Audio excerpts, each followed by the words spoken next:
Arabelle Bien-être. 9h-10h, Arabelle Bien-être avec Manel sur Arabelle.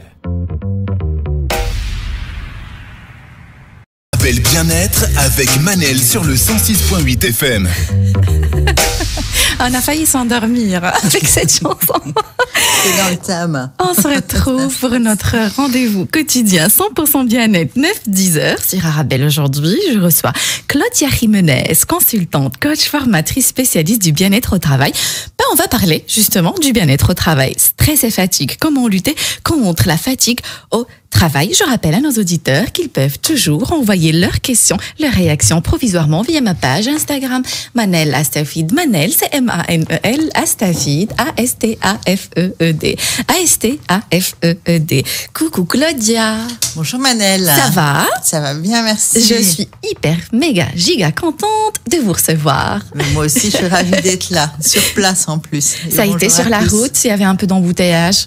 Un peu d'embouteillage, comme d'habitude, mais voilà, avec un peu de musique, ça passe. Ça passe, la gestion de stress. Exact. Alors Claudia, aujourd'hui, on va parler du bien-être au travail. On va parler de stress et de fatigue. Comment lutter contre la fatigue au travail. Mais avant ça, qu'est-ce que la fatigue? Ça paraît simple comme définition, mais voilà, qu'est-ce que la fatigue?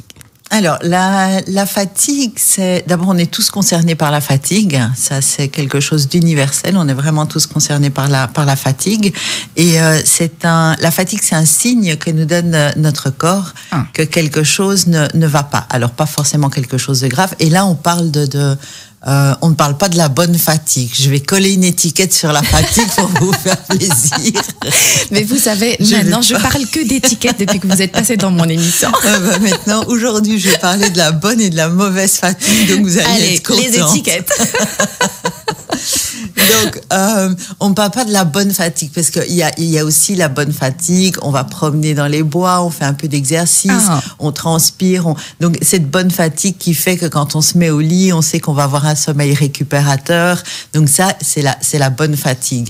J'ignorais qu'il y avait la bonne fatigue.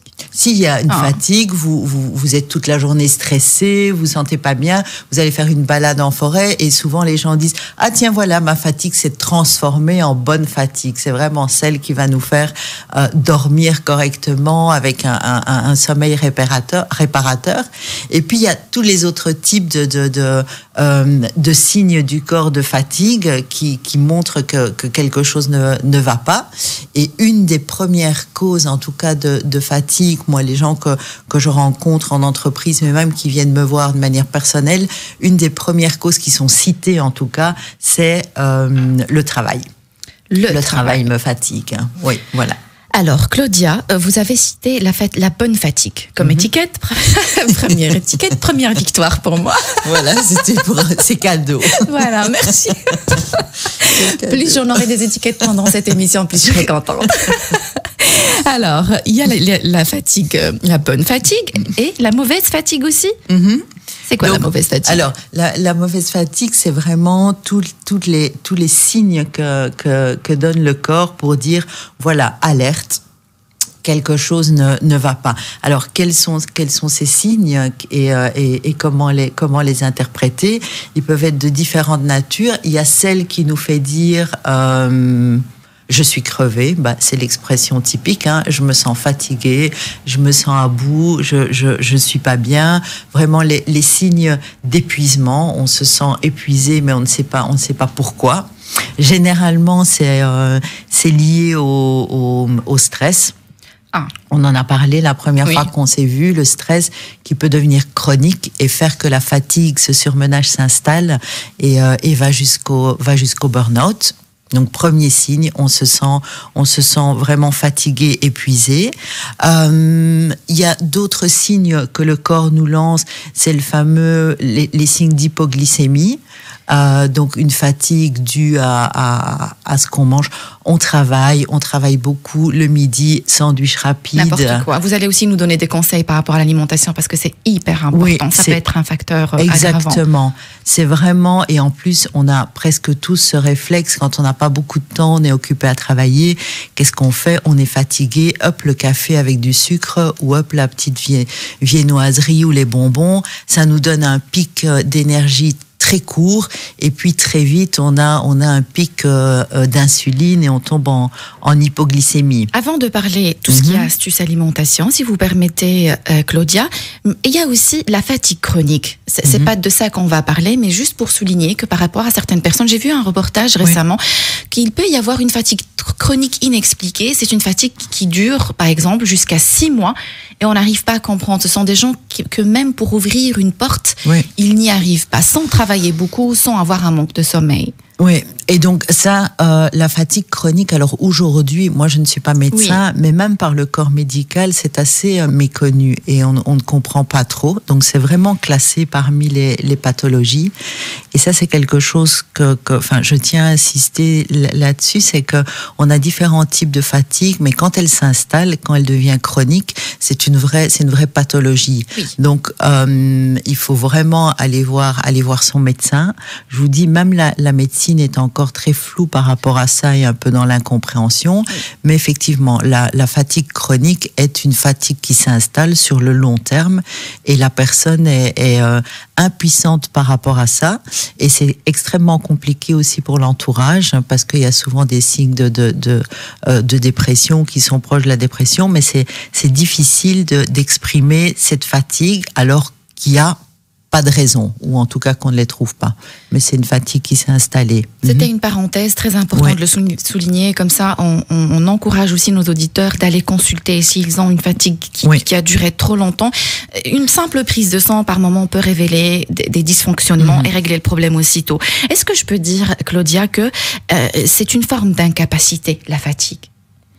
Incapacité de la personne, je ne pense pas. Je pense que c'est une incapacité du corps à réagir. Alors, c'est la personne qui peut y faire quelque chose, mais c'est une incapacité du corps à un moment à réagir, ou plutôt de manière positive, comme je l'ai dit, c'est un signe du corps qui dit, bon ben voilà, il y a une fatigue, donc allez chercher le pourquoi de la fatigue.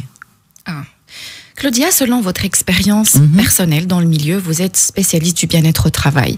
Il y a une étude qui a révélé que la plupart des accidents de travail, la plupart, je ne sais pas le pourcentage, mais arrivent entre minuit et 6 heures du matin pour ceux qui travaillent le soir, et de 13h à 15h, le moment où on peut, par exemple, prendre une petite sieste. Est-ce que vous le remarquez aussi sur le terrain? Est-ce que c'est réel? La plupart des accidents de travail arrivent en ce moment-là. Alors, la nuit, pour les gens qui travaillent la nuit, oui, c'est réel, et c'est souvent parce que le cycle du sommeil est perturbé. Donc, c'est des gens qui ont des vies de famille. Je connais plusieurs personnes qui travaillent la nuit, notamment le corps médical, sans compter que là, il y a beaucoup d'heures aussi. Mais le cycle du sommeil est perturbé parce que, idéalement, il faut s'adapter. On peut dormir la journée, mais quand on a une vie de famille, donc ce sont des gens qui dorment de manière fractionnée. Voilà, ça c'est pour la nuit.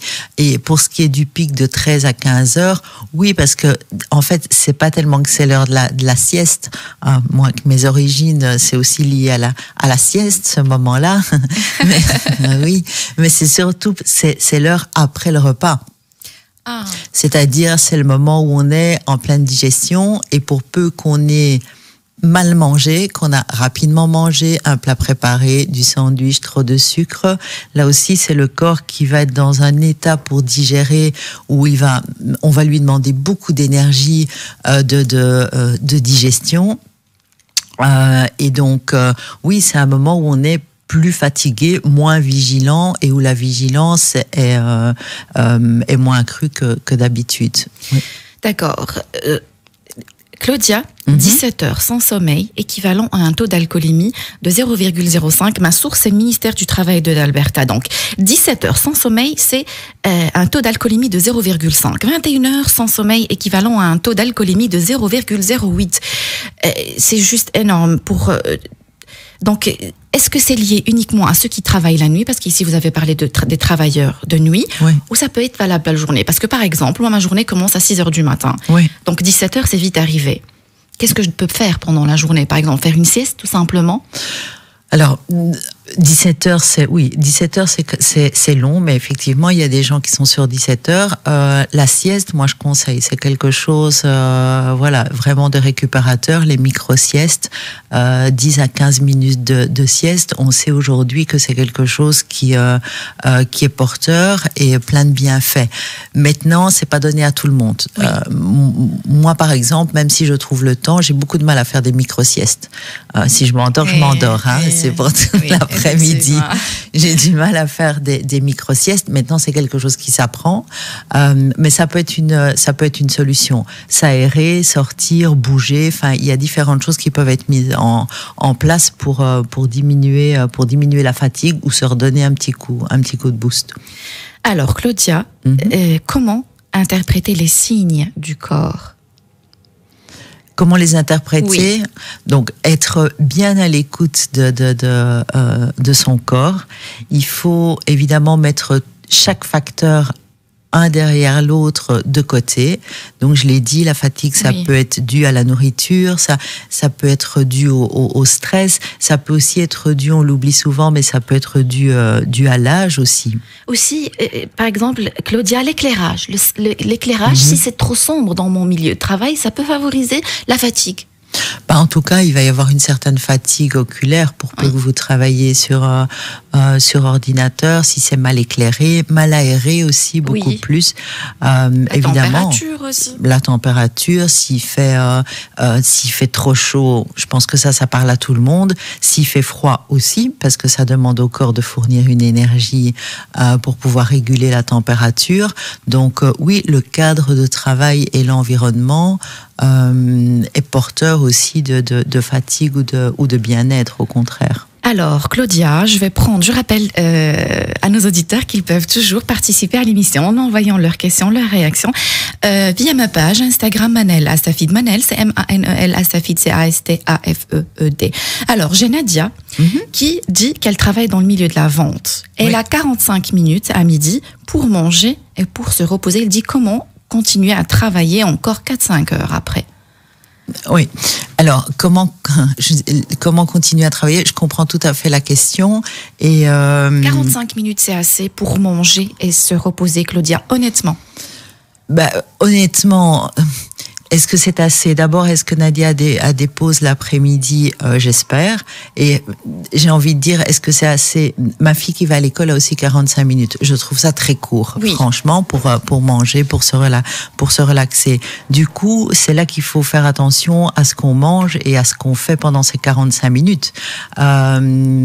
Éviter les plats lourds, essayer de bouger. Donc, est-ce que c'est assez? C'est court, 45 minutes. Pour certains, c'est suffisant. Ce qu'il faut, c'est pouvoir bien les gérer de manière à en tirer profit pour avoir l'énergie l'après-midi.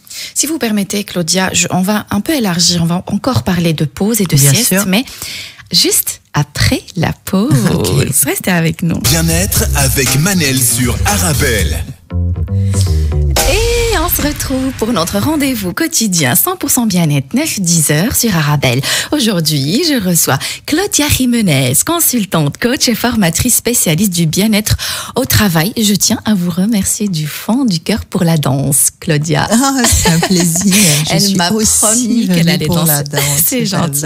Elle m'avait promis qu'elle allait danser avec moi. Elle l'a fait. Merci. C'est un des bons moyens pour évacuer le stress et se donner un boost d'énergie. En tout cas, ça m'a fait super plaisir. Merci beaucoup. Aujourd'hui, on parle de stress et fatigue. Comment lutter contre la fatigue au travail? J'ai reçu plusieurs questions de mes auditeurs, mais si vous permettez, on va d'abord parler de pause. Répondre à cette auditrice qui parle de 45 minutes de pause. Je vais vous avouer quelque chose aussi, je l'ai vécu. dans le milieu de la vente comme job étudiant, je trouvais que 45 minutes, ce n'était pas assez, Claudia. Je vais utiliser un terme que j'assume complètement. C'est Manel qui le dit, c'est pas Claudia. C'est inhumain. 45 minutes de pause où on doit, on est debout parce qu'en plus de ça, c'est le milieu de la vente. Et on a 45 minutes. Des fois, on doit aussi aller chercher à manger. Des fois, on a prévu quelque chose et on doit se reposer. On doit laisser reposer nos pieds. Et voilà. Et quand vous avez parlé, je ne sais pas si elle a des pauses l'après-midi, généralement on a 10 à 15 minutes l'après-midi. Encore une fois, j'estime que ce n'est pas assez pour un métier où on est debout toute la journée. En tout cas, c'est pas dans l'intérêt des entreprises et là, en l'occurrence des magasins, d'avoir des pauses trop courtes parce que ça se répercute sur la performance. Donc, en soi, c'est une mauvaise idée. Et je pense que 45 minutes, c'est effectivement juste suffisant pour manger, prendre un peu l'air et c'est tout. Maintenant, de manière générale, les gens ont besoin de plus que ça. C'est-à-dire, il y a le physique, il y a certainement dans la vente, on est debout, il y a les jambes à laisser se reposer, mais beaucoup de personnes ont aussi besoin, vous le dites, aller chercher quelque chose à manger, mais pas que, peut-être parler avec sa collègue, aller faire un tour, et c'est des choses qui font du bien et qui prennent du temps. Moi, je me suis retrouvée aussi dans des situations où j'avais très peu de temps pour manger. J'ai eu des périodes de ma vie où je mangeais carrément au bureau. Donc voilà, à un moment, la parade, c'est aussi de dire, bon, j'ai peu de temps, je le consacre à récupérer de l'énergie. J'ai aussi eu des moments dans ma vie où j'avais une demi-heure de pause. Oui, c'est frustrant, mais donc du coup, j'ai essayé de m'isoler, de prendre un peu l'air. Mais alors voilà, inhumain, j'utiliserai pas ce terme-là, mais en tout cas, c'est dans l'intérêt de personnes d'avoir des pauses qui ne permettent pas aux gens de récupérer suffisamment, parce que ça impacte de toute manière la performance. Je comprends. Si pas la motivation aussi. Alors, vous avez dit « je m'isole ». Donc, si vous voulez, s'il vous plaît, est-ce que vous pouvez nous suggérer plutôt de manger, par exemple? C'est un détail, mais ça a toute son importance. Manger avec les collègues dans la cuisine du bureau ou alors sortir à l'extérieur, faire une petite marche. C'est un choix de chacun et j'ai envie de dire ça dépend des collègues aussi. Oui. C'est-à-dire, on choisit pas ses collègues et on choisit pas son patron. Donc, si on a la collègue, la copine ou le copain qui nous rebooste, etc., autant manger avec elle et avec lui pourquoi ne pas lui proposer de sortir s'aérer? Honnêtement, pour lutter contre la fatigue, c'est bien.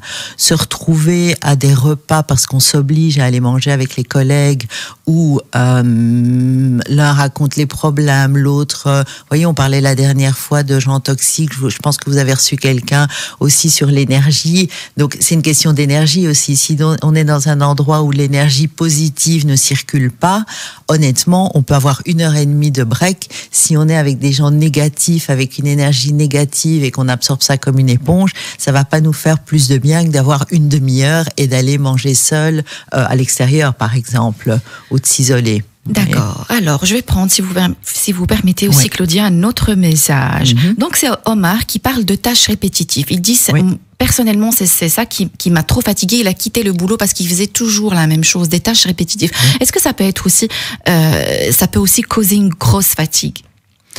La tâche répétitive, ce qui cause la fatigue de la tâche répétitive, je peux m'imaginer, alors je ne sais pas, Omar, que dans ce type de travail, les pauses étaient aussi très courtes. Alors souvent, quand on a comme ça des tâches répétitives, oui, on ne fait pas appel on est en mode robot, en mode mécanique, et donc il y a une certaine fatigue aussi qui s'installe par rapport à la lassitude. C'est-à-dire qu'on fait pas appel à quelque chose de nouveau et donc il y a une certaine lassitude, une répétition qui s'installe et bien sûr ça peut être lié à une fatigue, voire à une fatigue mentale, à un moment, voilà, on n'en peut plus, on en a marre, on fait toujours la même chose et petit à petit il y a une fatigue mentale qui s'installe. Claudia, ma question, et c'est peut-être lié aux ressources humaines, mais je ne sais pas si vous pouvez m'aider ou pas. Est-ce qu'il y a des personnes qui sont plus aptes à faire des tâches répétitives que d'autres? Mentalement, je veux dire, ils ont la capacité de faire et refaire la même chose que d'autres personnes, ils se lassent plus facilement. Oui. Alors, je ne suis pas experte sur ce point-là. Ce que je peux vous dire en termes de comportement et de compétences, mais ça tient plus au comportement. Il y a des gens qui se sentent plus à l'aise avec des tâches répétitives. Donc, c'est pas qu'elles sont plus aptes au niveau du cerveau. En tout cas, je ne pense pas. Il faudrait faire appel à un spécialiste du cerveau. Mais en tout cas, il y a des gens qui se sentent plus à l'aise avec des tâches répétitives, comme certaines personnes se sentent plus à l'aise avec des détails, et d'autres ont besoin d'être dans la créativité, ont besoin de créer. Mettez quelqu'un qui a besoin de créer, de discuter, d'échanger avec les gens dans une tâche répétitive, ou mettez-le devant des montagnes de documents analysés. Il va d'abord se sentir mal et en fin de journée être épuisé, parce que c'est juste pas son mode de fonctionnement, et qui va devoir faire appel à beaucoup d'énergie pour faire quelque chose qui chez lui n'est pas naturel. Ah, c'est quelque chose qui n'est pas naturel. Donc, on peut dire que il y a certaines personnes, comme vous avez dit, ils ont plus facile à faire des tâches répétitives et ça les dérange pas. Oui. Alors, Claudia, je vous ai déjà parlé de cette question. C'est toujours Omar. Est-ce que c'est la dépression qui cause la fatigue, ou c'est la fatigue qui cause la dépression? Parce que lui, apparemment, il a quitté le job après une dépression. D'accord. C'est vrai, c'est la fatigue. Alors, c'est pas le seul facteur, mais c'est le surmenage qui se transforme en stress, chronique, qui au final mène à la dépression et ou au burn-out. Ah. Okay. D'accord. Donc, Claudia, si vous permettez, nous parler des effets de la fatigue sur le travail. Qu'est-ce que ça coûte à l'employeur? Qu'est-ce qu'il y a comme conséquences, réelles conséquences sur le travail? Vous l'avez dit, les accidents la nuit entre 13 et 15 heures, c'est quand même une plage horaire énorme. Oui. Même s'il n'y a pas d'accident, c'est pas le moment de la journée où les gens sont le plus performants. Donc, on sait quand on donne des tâches au travail qu'il vaut mieux mettre une réunion juste après le lunch de midi. On le sait, c'est beaucoup moins productif qu'un peu plus tard dans la journée, voire la mettre en matinée. Donc, oui, ça coûte en termes de performance, ça coûte en termes d'accidents, ça a un impact sur la motivation. Quand on est fatigué, on est moins motivé, évidemment. Et aussi, il faut quand même comprendre que la fatigue, c'est signe physique. Un des facteurs un des signes de la fatigue, c'est qu'en fait, c'est le cerveau tourne au ralenti. Donc, quand on a dit ça, on a tout dit. Enfin, quand on est fatigué, c'est le cerveau qui tourne au ralenti. Donc oui, on est moins productif. C'est pour ça, pour en revenir aux pauses, c'est un faux et un mauvais choix que d'avoir des pauses très courtes pour faire travailler les gens plus. Et de toute manière, mon avis est que travailler plus ne veut pas forcément dire être plus performant. C'est très intéressant. Travailler plus ne veut pas dire qu'on est plus performant. Très important, Claudia. La fatigue, ça peut aussi diminuer ou réduire les capacités de prendre des décisions. C'est quand même énorme. Voilà, c'est ce que je vous dis, ça travaille sur le mental, et donc on est sur le cerveau qui fonctionne au ralenti. Et oui, on n'est plus en état de réagir correctement au travail ou dans la vie privée. Quand on est fatigué, plus on est fatigué, plus on est dans l'émotionnel. On a tous connu ça, dans le réactif. Et donc oui, nos prises de décision sont altérées aussi. Alors, Claudia, il y a aussi... moi, quand j'ai lu en préparant cette émission, j'ai lu les effets de la fatigue au travail, j'étais vraiment impressionnée. Là, on parle même d'incapacité de communiquer, où on réduit notre capacité de communiquer. C'est quand même... La communication au travail, c'est la base.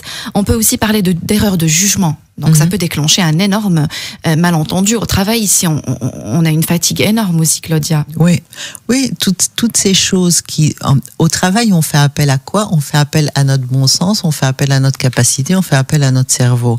À partir du moment où on entre dans une fatigue, qu'elle soit nerveuse ou réactionnelle en fonction, je sais pas, on n'a pas assez dormi, etc., ou on travaille trop, toutes ces fonctions-là sont altérées. Mais ce qui est plus grave, à mon sens, c'est que beaucoup ne se rendent pas compte qu'ils sont fatigués au travail.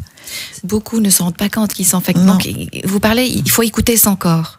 Oui, aujourd'hui, on est dans une société de la performance et c'est presque normal, en tout cas moi je vois la plupart des gens que je rencontre, c'est presque normal d'être fatigué ou c'est presque anormal de pas être fatigué au travail. Oui. Donc on se met la pression soi-même, hein, et alors pour des raisons d'éducation, de croyance, on a un truc dans le subconscient qui fait que vous voyez parfois des gens qui sont livides, bleus, enfin vous avez juste envie de dire oui voilà, et vous leur dites ça va et ils répondent oui ça va très bien. Donc il y a comme ça ce tabou par rapport à la fatigue aujourd'hui dans nos sociétés.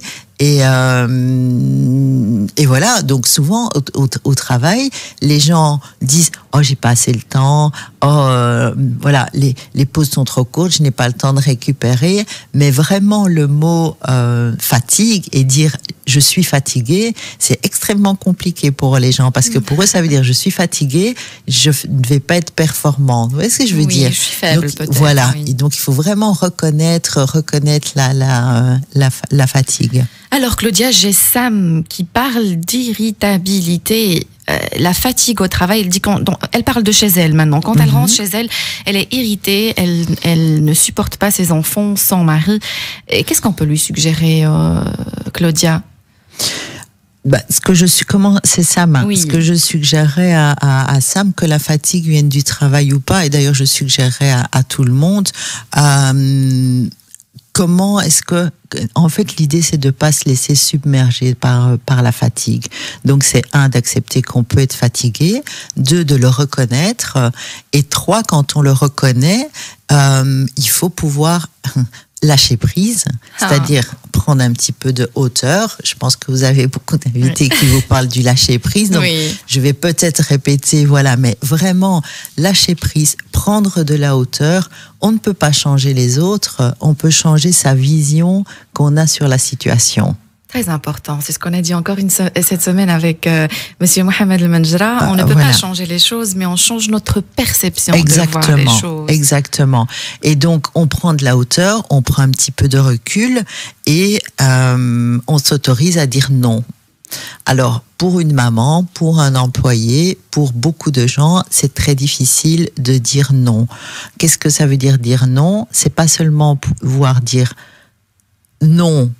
Parce que, pour une anecdote, j'avais une cliente qui était chez moi et qui me disait voilà, j'ai été voir un coach, etc. Et depuis, je suis en bagarre avec tout le monde parce que elle m'a dit, il faut apprendre à dire non. Et donc, à tout ce qu'on lui disait, elle disait non, parce que je dois m'écouter, moi, non. Et en 3 semaines, elle avait tout le monde à dos, son mari, ses enfants, ses amis, etc. Donc, elle a mal compris. Oui, on lui a dit, il faut apprendre à dire non et pas se justifier. Donc, elle disait non. J'ai fait une émission comment apprendre à dire non, et c'est justement tout le contraire de ce qu'elle fait. Voilà, oui.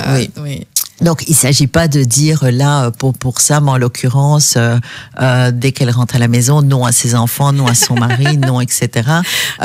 Mais c'est surtout pouvoir dire, non, pas maintenant, pouvoir évaluer si vraiment c'est important ou non, et de pouvoir dire non sans culpabiliser. Je pense que ça, c'est extrêmement important. Donc, parce que dire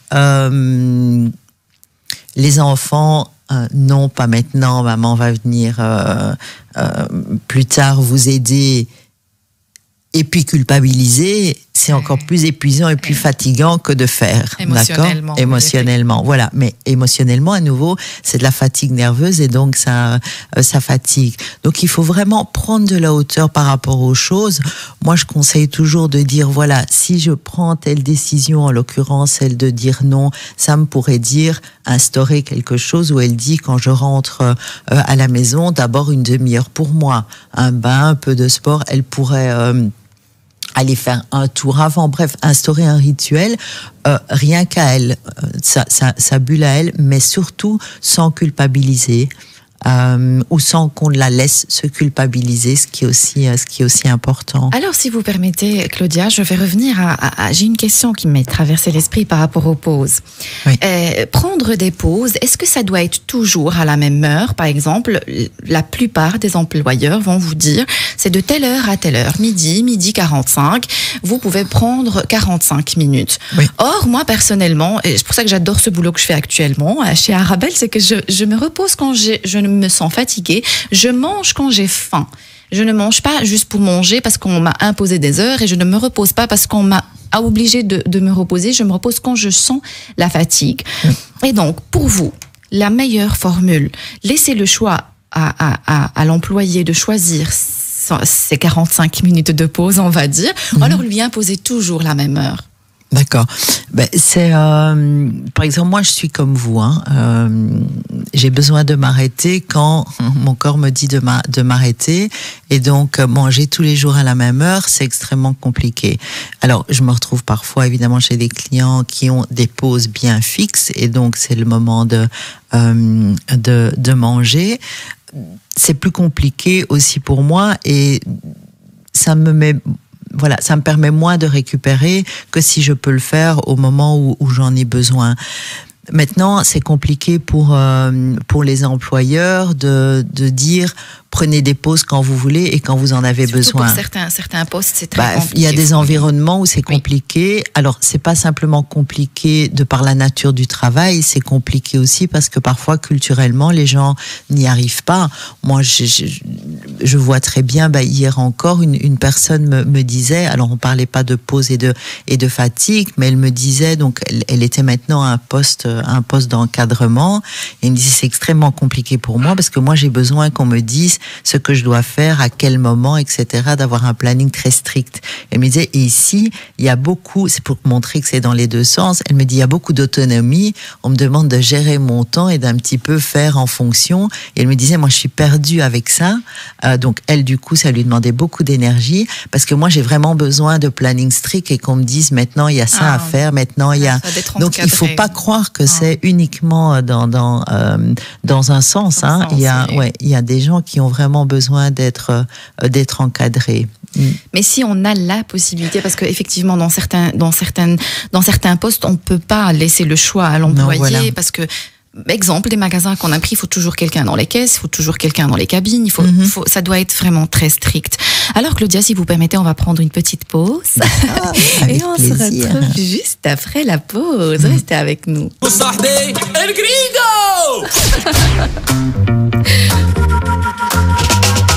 Arabelle Bien-être.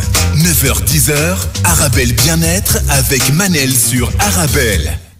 Magnifique chanson de Younes, I love you, j'adore. Merci encore une fois pour la danse, Claudia. Qu'est-ce que ça me fait plaisir. Moi aussi. Ça me fait trop plaisir de vous voir danser avec moi.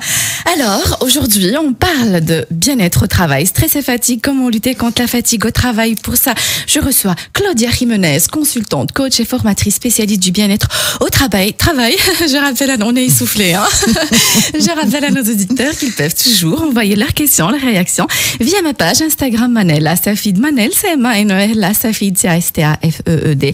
Alors Claudia, c'est une question d'un auditeur. J'avais prévu de vous la poser. C'est combien d'heures de sommeil faut-il? Parce que Claudia, il y a des spécialistes qui vont vous parler de 7 heures, de 8 heures, ça dépend. Chaque personne, il y a plusieurs réponses. Combien d'heures il faut pour se sentir bien?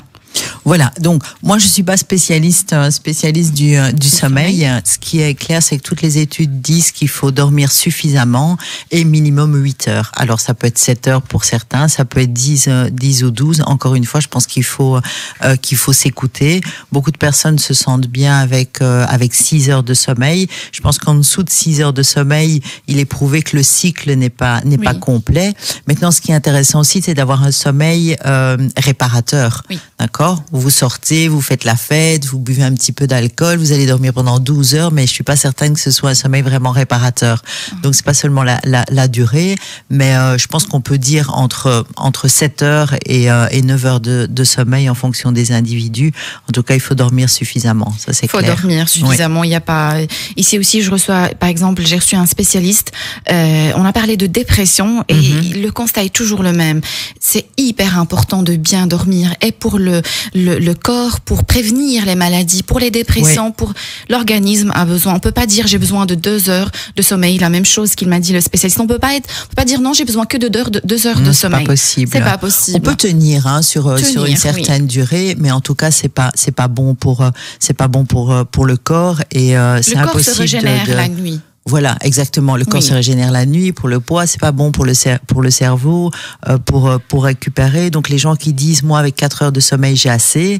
Oui, j'ai assez 1 semaine, 2 semaines, 1 mois. Et puis, ces gens ne voient pas que le moral est en train de changer, etc. Change, voilà. Oui. Et un jour ou l'autre, ça lâche. Les organes ne récupèrent pas, les organes fonctionnent mal. C'est très grave. Alors, Claudia, qu'est-ce que la charge mentale au travail? C'est votre définition à vous.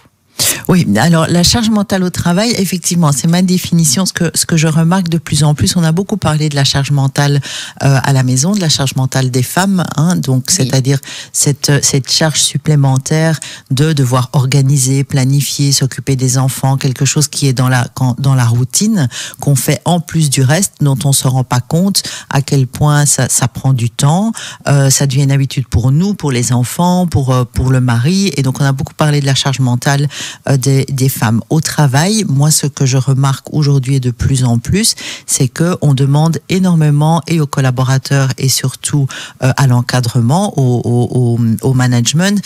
Vous savez, on entend beaucoup parler de bienveillance, d'autonomie, et je suis la première à dire ça. Et souvent, on attend des choses des gens, on en a déjà parlé, et les gens ne sont pas outillés pour le faire.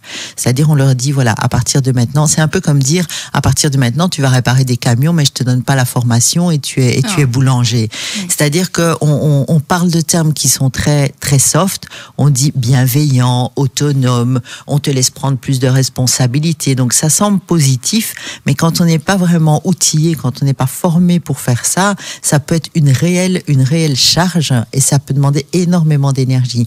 Prendre des décisions, écouter de manière active ses collègues, encadrer une équipe, prendre pour la personne plus d'autonomie, des décisions dans ce qu'elle doit faire. On parlait de est-ce que je prends mes pauses moi-même, ou c'est pas facile pour tout le monde de pouvoir décider, même quand on lui laisse la liberté.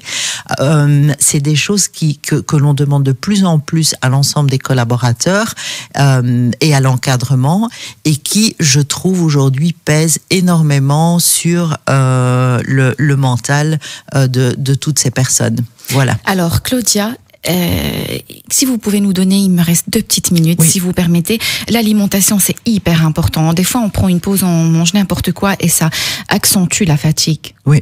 Pour faire court, comme il reste 2 minutes, supprimer les plats préparés, supprimer le sucre qui donne une fausse impression de bien-être, et on l'a dit, qui fait travailler le pancréas, qui met en hypoglycémie.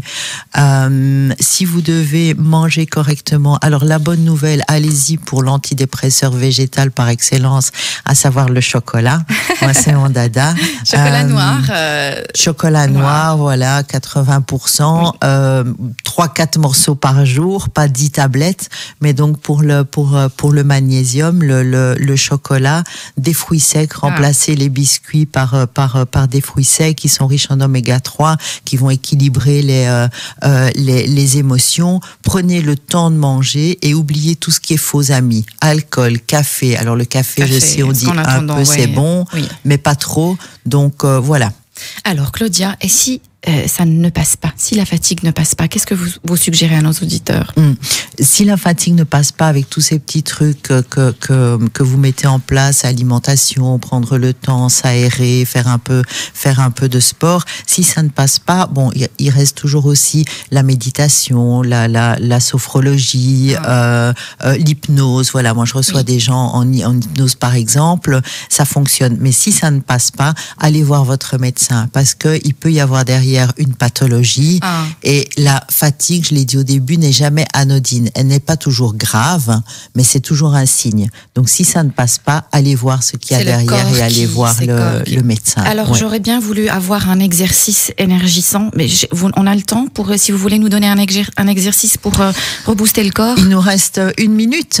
Non, 30 secondes. 30 secondes, un exercice rapide. Alors ne vous levez pas si vous êtes dans la voiture, mais faites-le chez vous le matin. Alors plutôt qu'un exercice, je vais vous donner un petit truc rapide. Le matin, prenez une douche chaude, terminez par une douche glacée et respirez comme un petit chien 10 à 15 fois rapidement après avoir eu cette douche glacée et vous allez voir qu'en termes d'énergie, vous allez bien commencer la journée. Merci Claudia. Merci, je vous remercie du fond du cœur d'avoir répondu à mes questions et aux questions des auditeurs. C'est toujours un plaisir de vous recevoir. Merci beaucoup Manel, merci à tous. Merci de nous avoir écoutés. J'espère que vous avez eu votre dose de vitamines. N'oubliez pas que le bonheur vous rend plus belle et plus beau. Fréquentez les gens heureux, le bonheur est contagieux. Rendez-vous demain 9h sur Arabelle. Arabelle Bien-être. 9h-10h, Arabelle Bien-être avec Manel sur Arabelle.